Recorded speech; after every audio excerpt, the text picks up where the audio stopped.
La théorie des cordes est une approche absolument fascinante qui tente d'unifier l'ensemble des interactions fondamentales que nous connaissons, essentiellement la gravitation et les autres forces fondamentales qui sont plutôt décrites par la physique quantique. Voilà. Donc ça correspond bien ça au désir d'unification des physiciens. Alors au départ de la théorie des cordes, il y a une très jolie idée, qui remonte d'ailleurs assez loin dans le temps, dans les années 1960, c'est l'idée que pour décrire une particule élémentaire, on ne va plus se contenter d'une description où on aurait par exemple une petite bille extrêmement petite, qui serait la particule elle-même, et à la bille on attribuerait des paramètres de masse, de charge électrique, des attributs quantiques comme le spin, ce genre de choses. L'idée, c'est qu'en fait, la particule élémentaire va être représentée par un petit objet théorique qui est un bout d'espace extrêmement court à une dimension. On l'appelle une corde, c'est une corde virtuelle, bien entendu, mais une corde qui vibre. Alors l'idée est très jolie parce que ça voudrait dire que toute particule, quelle que soit sa nature, que ce soit un photon, un électron, un proton, etc., un neutrino, est représentée par le même objet, une corde. Petit bout d'espace unidimensionnel qui vibre. Et c'est la façon dont la corde vibre qui nous fait dire que tantôt, si elle vibre de cette façon, c'est un photon. La même corde vibrant d'une autre façon, c'est un proton ou un électron.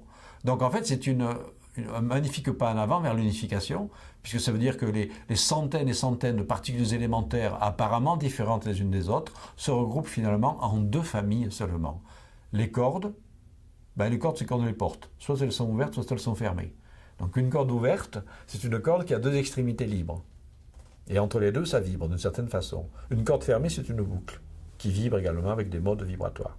Donc dans ce schéma, toutes les particules élémentaires se réduisent à deux types d'objets, cordes ouvertes ou cordes fermées. C'est très beau ça, mais il y a un prix à payer qui est assez intéressant. D'ailleurs, c'est un peu gênant pour le physicien, mais très intéressant pour le mathématicien. La matière n'est pas indépendante de l'espace et du temps. Donc pour que ce schéma de description de la matière fonctionne, il faut l'insérer dans un cadre spatio-temporel. Ça ne marche pas à trois dimensions d'espace. Usuellement, on travaille dans un espace-temps, trois dimensions d'espace, une dimension de temps. Cas de la relativité générale, par exemple. Les cordes ne fonctionnent pas. Ça ne fonctionne que si vous rajoutez les dimensions supplémentaires. Par exemple, 10 dimensions d'espace. Voilà.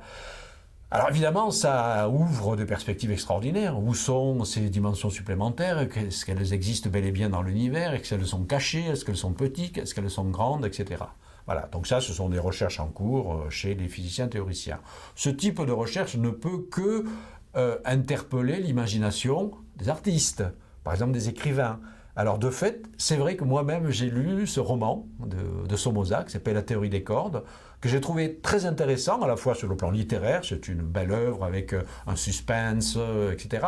Et puis il s'est assez bien documenté sur ce qu'est réellement la théorie des cordes, donc il y a des choses, des digressions scientifiques qui sont loin d'être absurdes, mais c'est vrai qu'à un certain moment, il fait une hypothèse, c'est un écrivain, il fait appel à son imagination, et il va un peu plus loin que ce que dit la théorie des cordes, et il imagine effectivement l'ouverture de cordes temporelles qui nous permettraient, en les maîtrisant, d'aller explorer en fait le passé de l'histoire. Alors ça, c'est une invention romanesque, et pour l'instant, la théorie des cordes ne peut effectivement pas dire réellement que l'on puisse un jour ouvrir des cordes du temps pour voyager dans le passé.